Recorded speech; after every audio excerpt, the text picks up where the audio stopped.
Whew, man. So right now we are walking up what would be the Sherman Reservation here in Chattanooga, Tennessee. Now, in November of 1863, this position would be the northernmost position for the Confederate line on Missionary Ridge, essentially making up their extreme right flank. Now, on the morning of November 25th of 1863, General Grant would issue orders to William Tecumseh Sherman to attack this position. Well, unfortunately for Sherman, waiting for him was the Stonewall Jackson of the West, which was Patrick Cleburne. His division was manning this location, and they were ready to give Sherman's men everything they got. Will Sherman's men break through? Let's find out. This episode is sponsored by History Fix. History Fix is a history-centered streaming service that helps you escape back into history through movies, documentaries, docudramas, and even how-tos. All the content on this platform is created by history buffs for history buffs. Do you enjoy learning about the American Civil War? If so, check out my exclusive series called Battlefield Chronicles, airing only on History Fix. In this first episode, join me on our search for Captain Henry Fuller on the Gettysburg battlefield. To find out more, click the link down below in the description.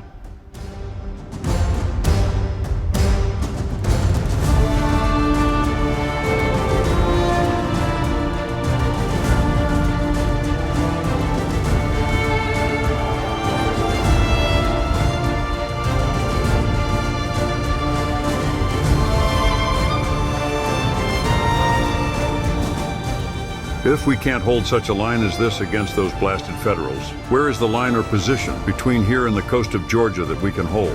Lieutenant Robert M. Collins, 15th Texas Cavalry.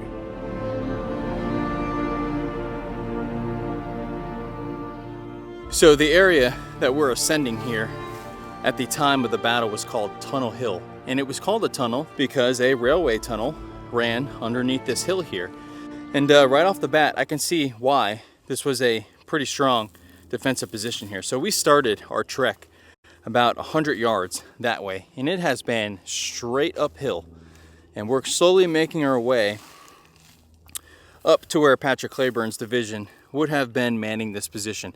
Now, it's safe to assume that some of his men were manning the position right out here. Sherman's men would have been coming right at us from this direction here. And it's hard to tell because we're on a small piece of historic land right in the middle of a modern day development. So it's hard to really get the true terrain here, but this area was full of saddles and draws and choke points for Sherman's men. Now, obviously Sherman didn't know this, so when he launched his assault, his men were essentially being funneled into these ravines or draws or saddles or whatever you want to call them, making the perfect target for Cleburne's men just up here.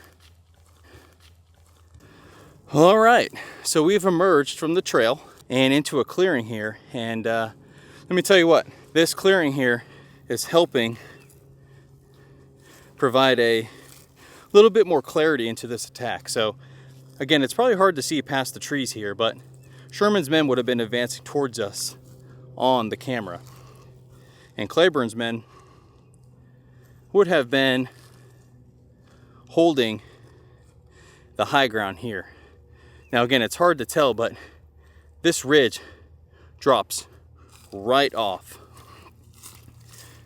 making it a pretty strong and easily defensible position here. Now, I'm no grand tactician, but if I have entrenched men on the high ground with clear fields of fire, I feel like we have a pretty good advantage. But just imagine Sherman's division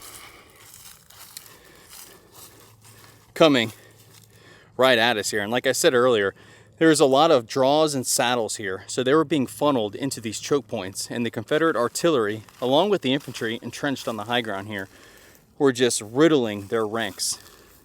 Now, we're right at the point of Calvert's Arkansas battery, and his battery consisted of 2 6-pounders and 2 12-pound howitzers here. And as you can see, someone has been doing a little bit of reflecting here on the Sherman Reservation, but just look at the view and fields of fire for these Confederate cannon here. Just unbelievable. So we moved a little farther back. We are on the same hill, but we're on the general location of Sweat's Mississippi Battery. And this hill was the target of several Union assaults here. And they were supported by Brigadier General James Smith's Texas Brigade. So Sweat's Battery here began opening fire on the advancing Union troops at about 400 yards in this direction. And even with that withering fire, some of the Union troops from Brigadier General John Corse's brigade made it to within 20 yards of the Confederate works in this location. And Sweat's Battery paid for this location with their blood. That battery suffered heavily right here in this area. So despite the superior defensive position here, Union troops were able to get within about 20 yards, which is probably the same distance between the camera here and that tree. So just imagine that. And then these guns here delivering double and triple canister right into the ranks of the oncoming Union attack. Now we've made our way a little farther down the line, and I'm going to reorient you. We were just up here, okay, talking about Sweat's Battery. Now we've moved down a bit, and this is the general location where the 80th Ohio managed to somewhat break through the Confederate lines here. So they would advance to this position here, and they would take enfilading fire on their right flank and to their front here. And they would suffer 58 casualties just in this general area, suffering 15 killed and 33 wounded right here. So even as the Union were able to break at certain points of the line here, they couldn't sustain anything just because of the interlocking fields of fire in this location. Now, if you're wondering why this attack was failing, like we touched on, the position was incredibly strong. The terrain hampered Sherman. He was only able to mass a few brigades at a time to advance through these draws. He couldn't utilize his numbers, and in turn, his attack suffered greatly from it. Now, at about 4 p.m., the attack in this area pretty much grinds to a halt, and in an attempt to draw Braxton Bragg's attention away from Sherman, Grant would send in George H. Thomas to demonstrate against the Confederate center on Missionary Ridge. Now, most of the battlefield on Missionary Ridge has been developed, but throughout the ridge, there are a handful of little pieces of history, or reservations as they call them here in Chattanooga.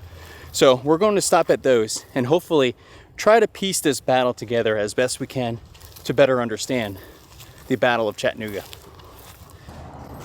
So right now we're in a position called the Pennsylvania Reservation. Now it may not look like much, but a very significant event happened in this general area. Now to reorient you, in this direction, I would say about 200 to 300 yards is Sherman's Reservation, where we just were. Now this area here was where the 73rd Pennsylvania became cut off from the rest of their brigade. They were assaulting Confederate rifle pits in this general area, and they were pushing through. They became cut off from the rest of their brigade, and as a result, the entire regiment was either killed, wounded, or captured here in Chattanooga, fighting for Missionary Ridge. So again, although the site here doesn't look like much, it is the general area where a very significant event unfolded for the men of the 73rd Pennsylvania here.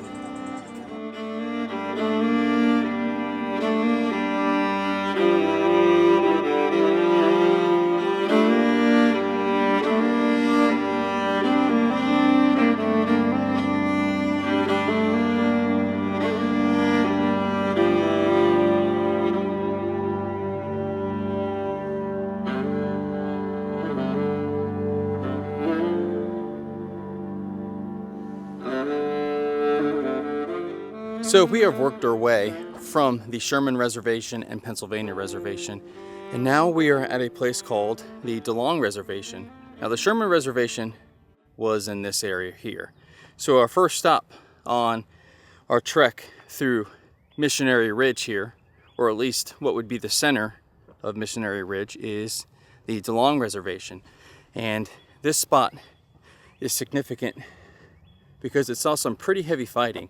So this area was originally occupied by Waters' Alabama Battery. Now these guns were wreaking havoc on advancing Union troops, and the 2nd Minnesota Infantry Regiment was able to essentially advance and creep up, right up underneath the muzzles of the Alabama battery here, and make the earthworks and begin fighting hand to hand with the cannoneers and infantry here on the spot on the Delong Reservation.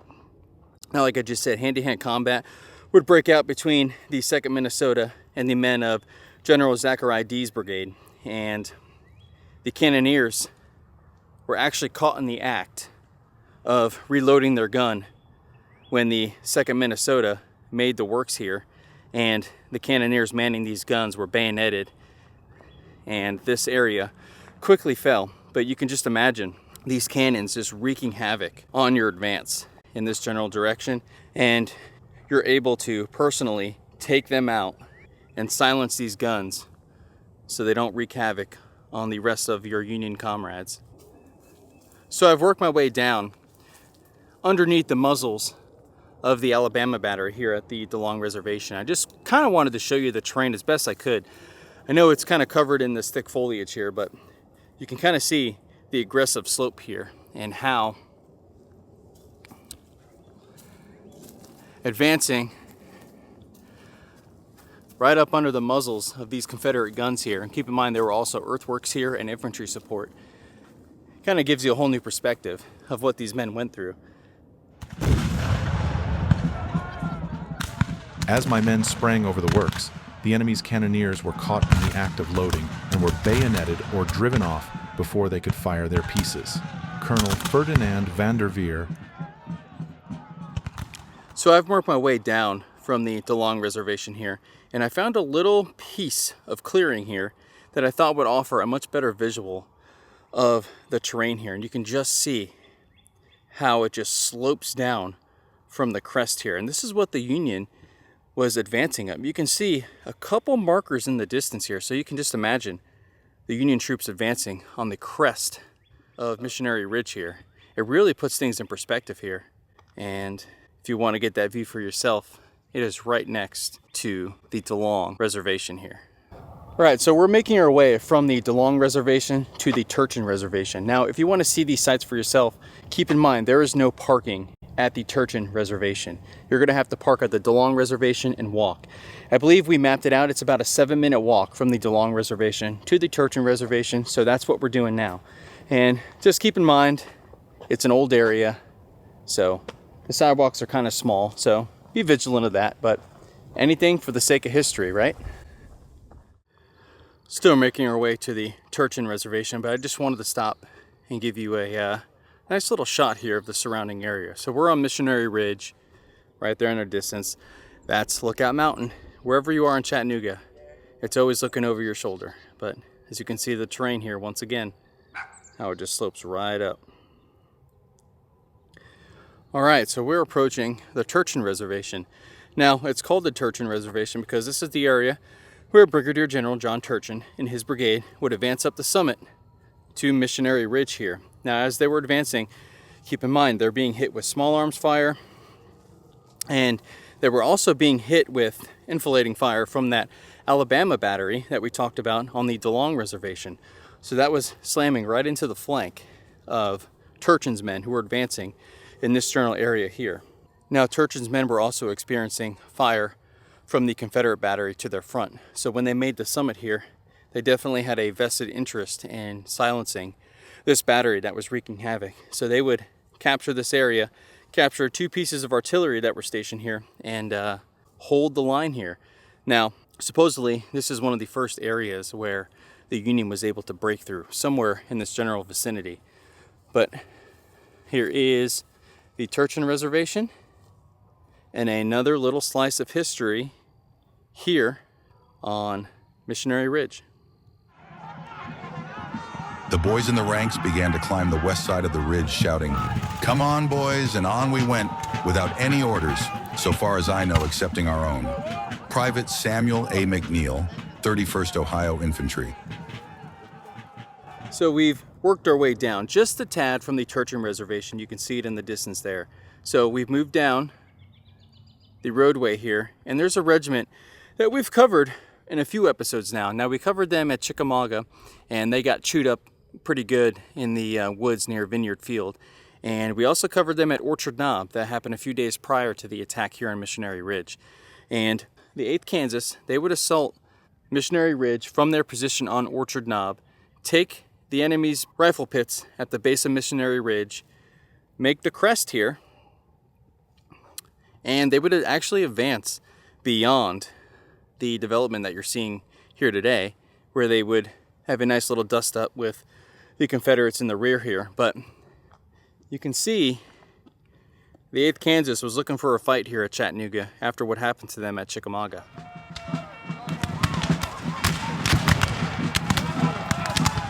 When the order was given to fire, it seemed to us that hundreds fell, and at first their line wavered, but brave officers held them to the work, and cheering wildly, they came at us again.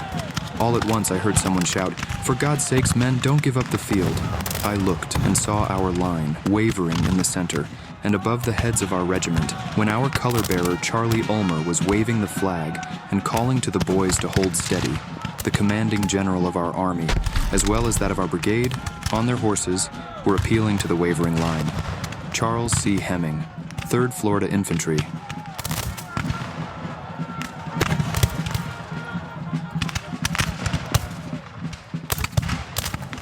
All right, so we've made it to probably the largest and easiest to find reservation here on Missionary Ridge, and this is the Bragg Reservation. Now, it is called the Bragg Reservation because, well, General Braxton Bragg had his headquarters in this general area. So you can just imagine Bragg in this general area probably standing in disbelief as he's beginning to watch his line here on Missionary Ridge begin to collapse.